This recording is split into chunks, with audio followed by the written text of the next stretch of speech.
Today on Steelers Talk, I've got the top 5 Steelers players currently on the 2025 roster that the team could consider trading this offseason to save cap space, make room for offensive spending, whatever the case may be. We got a bunch of reasons why these 5 players could potentially be traded by the Pittsburgh Steelers this year. But before we get into the list today, get us started down there in the comment section and let us know which Steeler will surprisingly not be on the team this season. Will it be George Pickens? Will it be somebody else? Let me know down there in the comment section which Steeler from 2024 will surprisingly not be on the team next season. And to all the people that want me to go with Mike Tomlin, I'm sorry, guys. It's not going to happen as I choke on my own spit here. But, Mike Tomlin is not going to be traded. It would have happened by now. Apparently, the Bears called about him, and the Steelers hung up the phone immediately. So I just don't think Mike Tomlin is going to be a legitimate option here. So, no, he is not going to be on today's list. So let's get to the first name here. And I do think this one's unrealistic as well, but at least he's a player.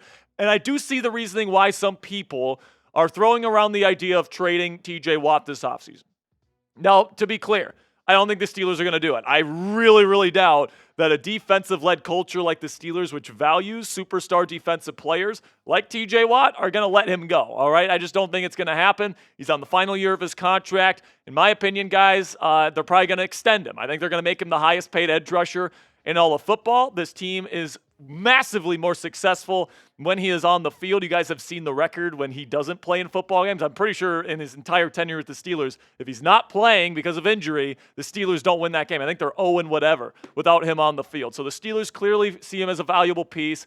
He's 30 years old, so I think that they're going to give him one more big contract, and they're going to make him the highest-paid edge rusher in football. And if you don't like that, well, I guess that's too bad. But I can see the argument for wanting to trade him away. And most of the people that want to trade TJ Watt away are the people that want to completely break things down, completely embrace a rebuild. And I don't necessarily, say that's a bad idea. I just don't think the Steelers are going to do that. You look at TJ Watt, 30 years old, so he's getting up there. And, I understand the argument where, final year of his contract, you don't want to pay him $34+ million per season on his next deal. And, you can trade him right now while he's still worth a first-round pick or more in a trade. He was a Defensive Player of the Year candidate this year. And, you still have 2 good edge rushers to use. You could have Alex Smith and then Nick Herbig be your starting outside linebacker duo next year if you trade TJ Watt. So would I necessarily do it? No, not if I'm going to be trying to win a Super Bowl next year. But do I think the Steelers are going to do it? No, but can I understand the reasoning why some people think it's a good idea if the Steelers want to completely embrace a rebuild? I can at least see the argument, all right? But let me know down there in the comments section. Would you trade TJ Watt in exchange for a first-round pick this year? Type A if you would accept that trade, or type D if you would decline that trade. This will be the pinned comment on today's show. So YouTube's going to throw you an ad break here in just a couple of seconds. And when that happens, take advantage of that time. But let me know if you accept or decline a first-round pick in exchange for TJ Watt. Another outside linebacker that could feasibly be traded this offseason that I don't think will be traded is Alex Highsmith, all right? And, kind of a lot of the same reasons for the potential of trading TJ Watt apply to Alex Highsmith. And like I said, guys, I think that, them trading Alex Highsmith, who they gave a pretty big contract extension 2 years ago to, is pretty unlikely, all right? I think that the Steelers love the combination of TJ Watt and Alex Highsmith because they both play the run very well, and they have the versatility to go out and be a decent coverage player as well. And Highsmith is one of the best versatile outside linebackers in all of football. He's still only 27 years old, brings some really good size to the table as an outside linebacker, so he's good at setting the edge against the run. I think that if you traded him, you could net at least a top 50 draft pick. You might even be able to get a late first-round draft pick for him. And then I think that, if you trade Alex Highsmith, the argument for it is you want to allocate more of your money to the offensive side of the ball. You still have 2 really good starting outside linebackers in TJ Watt and Nick Herbig if you end up trading Alex Highsmith away.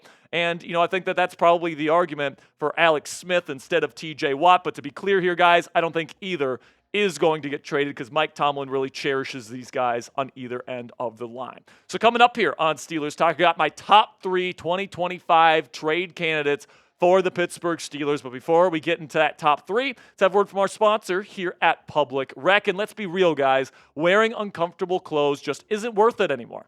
Why settle for stiff, restricting fabric when you can have something that looks sharp and feels as comfy as your favorite sweats? This year, make the switch to Public Rec, where comfort rules. Public Rec isn't just about the pants, guys. It's about making sure you stay comfortable no matter what your day throws at you. They have so many great style options that are perfect for just hanging around the house, drinking beers on the golf course, or even when you need to impress the boss in the office. Whatever pants you choose, you'll be blown away by how comfortable they are, because for a limited time only, our listeners can get 20% off their entire order when you use code CHAT20 at publicrec.com. That's 20% off when you use promo code CHAT20 at publicrec.com. And listen, man, it's more than just pants. I got one of their shirts on right now, super stretchy, super breathable, super warm also in the winter. It's made with premium materials. And then also their pants not only are the best pair of pants that I own, by a wide margin, by the way, because like they're breathable as well. They're stretchy. It doesn't really, tighten in there or anything like that. Plus, the tailored options for their pant, the length, and then the waist sizes are perfect for me because I have kind of a weird frame, guys. I'm tall and skinny. I'm 6'6", but I only weigh like 170 pounds, so I'm super skinny. So it's really hard for me to find pant sizes that actually fit with my body type, but Public Rec has me covered. They look great. They feel great. And this Public Rec isn't just about the pants, guys. You guys can make your New Year's resolution a comfortable one today. No more pants that pinch, tug, or annoy. For a limited time only, you guys can get 20% off at Public Rec by using code CHAT20 at checkout. Just head on over to publicrec.com and use code CHAT20, and you're all set. Oh, and when they ask you how you found them, be sure to mention our show, Steelers Talk by Chat Sports. It really does help us out. I cannot recommend this company more, guys. Find your perfect fit and never compromise on comfort again. Public Rec, where comfort rules. Number 3 on my list of Steelers trade candidates is Minkah Fitzpatrick. Now, this is another guy here where I'm not sure if he's going to get traded because he is Mike Tomlin's guy. All right, Minkah Fitzpatrick sits in on the weekly defensive coaches meeting. All right, he's essentially a player coach for the Pittsburgh Steelers. He's well respected in the Steelers locker room, and he's very well respected by Mike Tomlin. All right, so I think that the likelihood of him actually getting traded are relatively low because I don't think Tomlin would sign off on that. But I do think a trade for Minkah Fitzpatrick, especially if you get a decent draft pick in exchange for him, isn't necessarily a bad idea. You guys can take a look here at his quarterback ratings against, and they're not very good, guys. 53.7 back in 2019, 19.2 back in 2020. Phenomenal numbers, all right? You can see that, throughout that 2019 to about 2022 range, he was phenomenal. But then these last 2 seasons, you've seen a consistent regression, 83.6 in 2023, followed by a 129.4 this past season. Then you look at the PFF grades, and you see something very similar. All right, he was phenomenal in 2019 to 2022 range. 2021 had a little bit of an off year in terms of the PFF grading, but then these last 2 years, a 73.3 in 2023, followed by a 65.2 in 2024. So you can see a consistent regression as Minkah continues to get older, and the physical gifts that made him a special player back in the day continue to dwindle. So to be clear, I still think Minkah Fitzpatrick's a good player. All right, I think that teams generally stay away from him in the middle of the field because he is a dynamic player in that regard. And, I think that, if he was on the Steelers next year on like a restructured deal, whatever the case may be, I think that would be a good thing for the Pittsburgh Steelers. He's a good leader. He knows what he's doing. He's one of the most instinctual players I've ever seen. But I think it begs the question, is he really an elite player anymore? I think the answer to that question is no. I think Deshaun Elliott, his strong safety, actually made more high-impact plays during the year than Minkah did. And despite that, you look at the cap hits that are upcoming for Minkah in the final 2 years of his deal. I mean, this is the highest paid number in the NFL. 22.3 in 2025 and 24.4 in 2026. Like, is Minkah Fitzpatrick playing at the elite level where he's worth top money at the safety position for the Pittsburgh Steelers moving forward? I'm not sure if that's the case anymore, if I'm being completely honest with you. I love Minkah as a player, but my take on him is that if I could get a decent, mid-round draft pick in exchange for him, and I can get that $22 million in cap space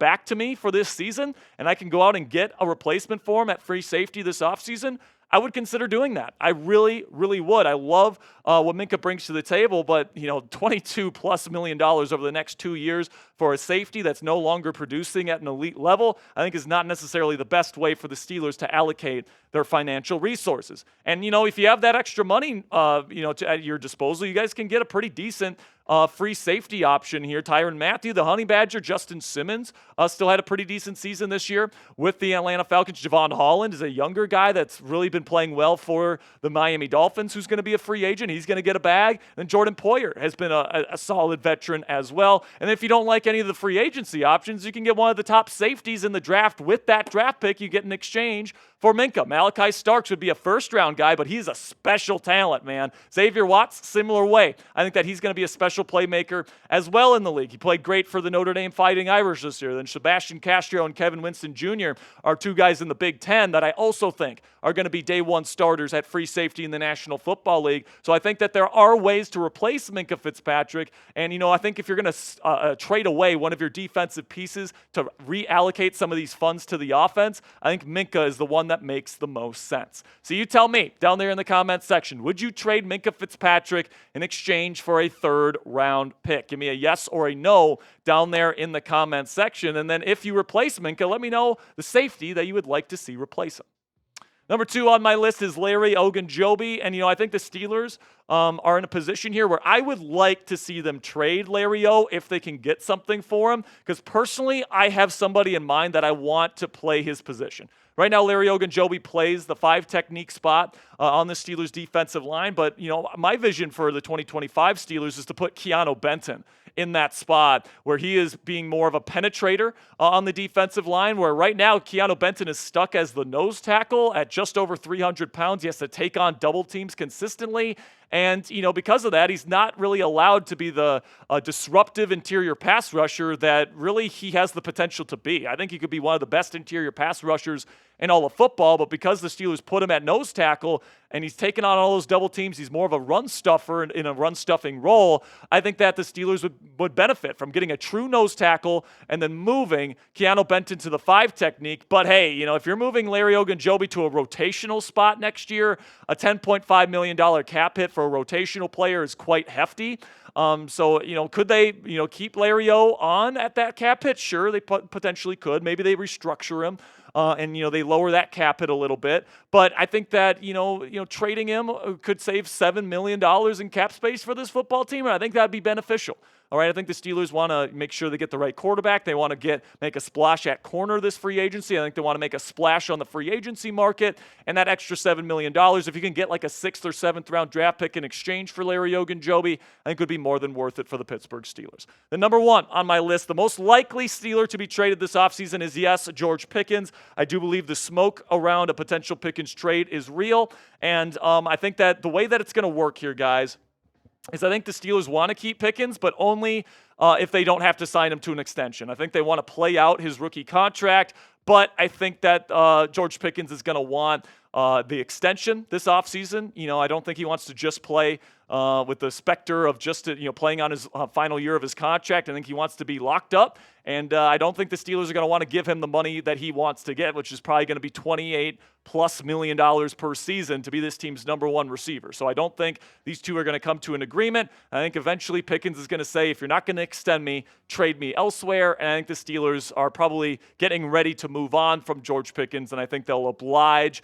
that request. But just to be clear here, guys, if Pittsburgh can work something out with George Pickens where he accepts the deal to play on the final year of his contract without an extension, if his punctuality issues get cleaned up, if he becomes more of a leader in the locker room, all these different things. I would love for George Pickens to be even a Steeler for life, all right?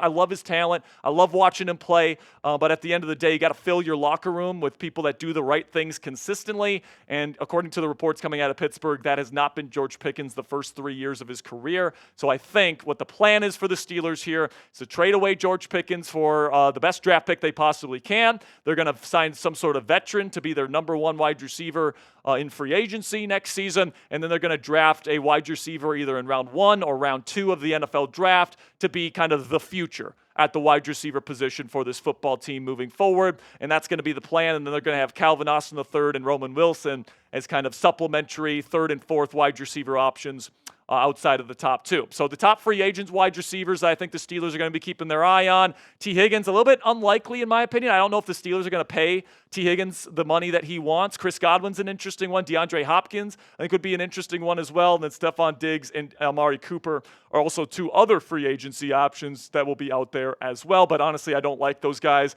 as much as options. Then you get into the draft, and these are my top 6 wide receivers in the class. I think that it starts with Luther Burden III in terms of guys that could realistically make it to the Steelers pick. I love Matthew Golden out of Texas as well, and I think Emeka Egbuka and Jaden Higgins bring some good size, good run blocking to the table that I think could certainly be beneficial for the Pittsburgh Steelers in 2025 and beyond. So pick your combo for me down there in the comment section. Who do you want to be the Steelers wide receiver 1 and wide receiver 2 duo for the 2025 season? Do you want George Pickens and Emeka Egbuka? Do you want Devontae Adams and Luther Burden III? What would be your ideal wide receiver duo in Pittsburgh between a free agent, a veteran, or George Pickens, or a rookie in the draft? Let me know down there in the comment section your ideal wide receiver duo, and that'll be it for today's show, guys. I really do appreciate you guys sticking with me here to the very end. Let me know your thoughts on today's list down there in the comment section. Click that subscribe button to never miss a video.